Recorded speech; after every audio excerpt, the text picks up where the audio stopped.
Civil வழக்குகள் அப்படின்னாலே பொதுமக்கள் என்ன நினைக்கிறாங்க அப்படின்னா இது வந்து நீண்ட நாள் நடக்கும், 20 வருஷம் நடக்கும், 25 வருஷம் நடக்கும். ஒரு சின்ன சிவில் வழக்கு நம்ம போயிட்டாலுமே, ஒரு நில பிரச்சனைக்கு போயிட்டாலுமே அது வந்து முடியவே முடியாது, நம்ம சாகிறதுக்கு அப்புறம் தான் முடியும் அப்படின்ற மாதிரி நினைக்கிறாங்க மக்கள். ஸோ அந்த சிவில் வழக்குகளை வந்து எப்படி தொடுப்பது, தொடுத்தவுடன் அதை எப்படி முடிப்பது? அதுங்க அடிதடி சண்டை அப்படின்னா நேரடியாக போலீஸ் ஸ்டேஷனுக்கு போய் கம்ப்ளைண்ட் கொடுத்து அவர் மேஜிஸ்ட்ரேட் கோர்ட்டுக்கு கொண்டு போய் பண்ணிடலாம்.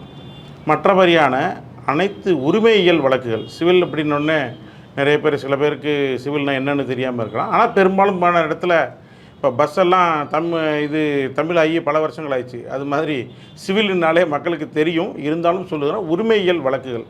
உரிமை என்னோட தன்னுடைய உரிமை பாதிக்கப்படுகின்ற பொழுது அதை அடிப்படையான நீதிமன்றம் என்பது மாவட்ட உரிமையியல் நீதிமன்றம், அதாவது டிஸ்ட்ரிக்ட் முனிசிபல் கோர்ட் அப்படின்னு சொல்லப்படுகின்ற அதுதான் நீதிமன்றத்தினுடைய சிவில் வழக்குகளிலேயே குறைந்தபட்சமான நீதிமன்றம் என்பது அதுதான் விசாரணை நீதிமன்றம். அந்த விசாரணை நீதிமன்றத்தில் போய் தான் உங்களுடைய உரிமைகளை நிலைநாட்டணும்.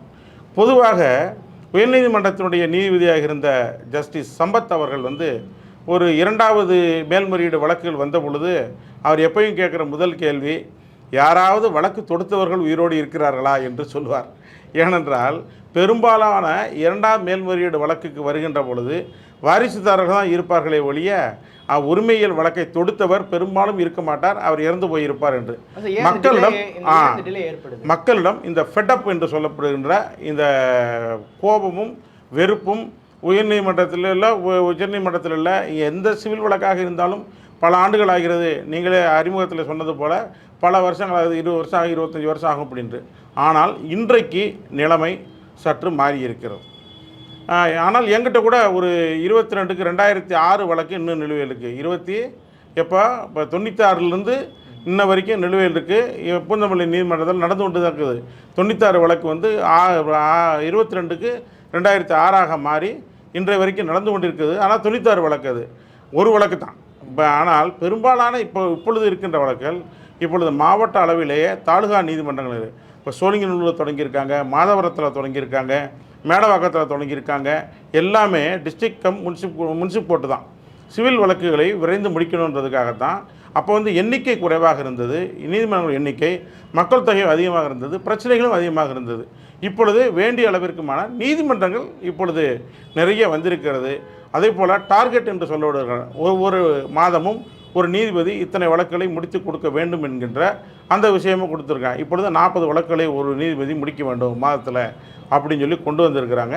இப்பொழுது மிக முக்கியமான காரணம் என்ன காரணம் அப்படின்னு சொல்லி சொன்னால், சிவில் வழக்குகளில் எடுத்தேன் கவிழ்த்தேன் என்று நீதிமன்றம் விரைந்து முடிவு எடுத்துட முடியாது, ஆவணங்களையும் சரிபார்க்க வேண்டியிருக்கிறது.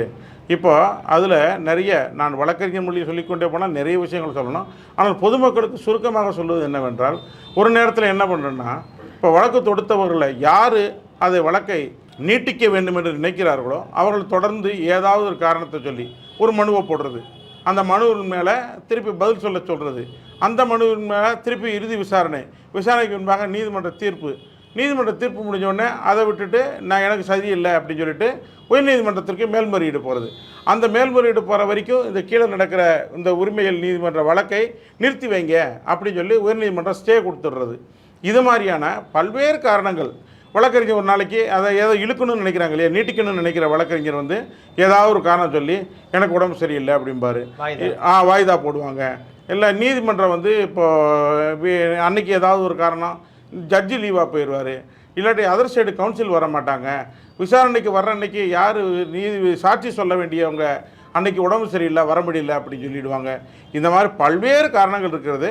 ஆனால் இப்பொழுது உச்சநீதிமன்றம் அதிகபட்சம் 3 வயதாக்கு மேலே யாருக்கும் நீங்கள் வாய்தா கொடுக்கக்கூடாது, வழக்கை விரைந்து முடிக்கணும் அப்படின்னு சொல்லி நான் 96 வழக்கு நிலுவையில் இருக்குன்னு சொன்னேன். அந்த வாய்தாவோட கேப் எவ்வளோ கொடுக்குறாங்க? இல்லை, ஜென்ரலாக 15 நாட்கள். ஆனால் முதல்ல நோட்டீஸ் அனுப்பி அவங்கள சர்வ் பண்ணுறதுக்கு 1 மாத காலம் அவகாசம் கொடுக்குறாங்க. ஆனால் ஒரு தடவை விசாரணைக்கு வர ஆரம்பிச்சிருச்சுன்னா அதில் 1 வாரம் 10 நாளுக்குள்ளேயே போட்டுருவாங்க. அதனால் மிக விரைந்து முடிக்கணும்னா ஒரு வாய்தா எடுக்கணும் அப்படின்னா அடுத்த வாய்தா எப்போ எடுக்கலாம்னு கேட்குறேன். அதாங்க, ஆரம்ப கட்டத்தில் இருக்கும்போது 1 மாதம் எடுக்கலாம்.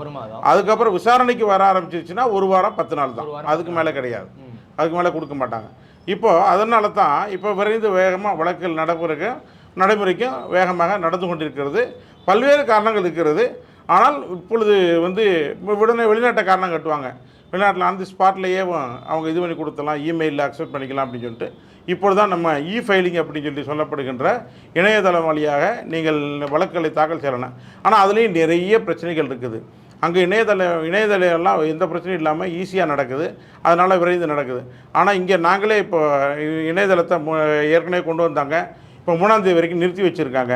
வருகின்ற 3ஆம் தேதியிலேருந்து மீண்டும் இணையதளத்தில் தான் நீங்கள் ஃபைல் பண்ணணும் அப்படின்னு சொல்லி கொண்டு வராங்க. ஆனால் வேண்டிய அளவிற்குமான கட்டமைப்புகள் என்று சொல்லப்படுற அடிப்படை ஸ்ட்ரக்சர்ஸ் அது ரெடியாக இல்லை. அதனால் எல்லாருக்கும் பிரச்சனையாக இருக்குது.